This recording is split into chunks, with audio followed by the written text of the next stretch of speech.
What's going on, guys? With this installment of Move Better Monday, I'm going to take a step away from the hips a little bit. Even though they are very important, I want to go over the ankle quickly.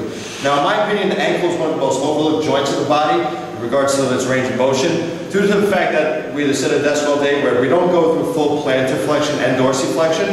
We wear high heels for females where we're stuck in plantar flexion all the time. And if you've ever injured that ankle before, there's probably a restriction there. So what we're going to go over today is two variations of cars. First one I'm going to go over is the seated ankle car. I'm going to pull one foot under me and get one leg out in front, as far as I can, just so my toes don't touch the floor. I'm going to take my hands and put them right on my tibia. I want to feel the crease of my shin bone with this. What I'm trying to do is I'm trying to prevent movement at both the femur and the tibia. So I'm trying to keep these still while dissociating my ankle. First thing I'm going to do is I'm going to start to turn my ankle towards my big toe side and then gas pedal down towards the floor. Make sure that the movement comes strictly from the ankle.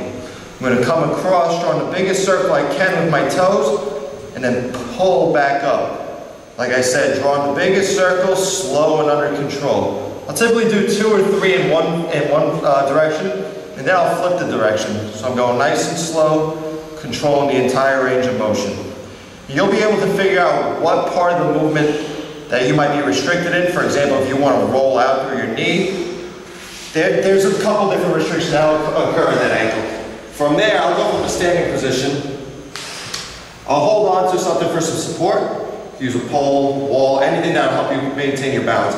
I'll go through the same movement. Now that the foot is extended, it's going to be a lot easier for me to rotate through that femur. So I'm going to try to stay locked in as much as possible, focusing on moving through that ankle. And you'll feel that at certain points it kind of gets glitchy and you want to jump through the movement. You're trying to make it as smooth as possible by really focusing on moving through those toes. Like I said, we'll go 2, 3 in each direction, give those a shot. Next week we'll go over different variations of pails and rails to improve your ankle dorsiflexion. So next week we'll cover those.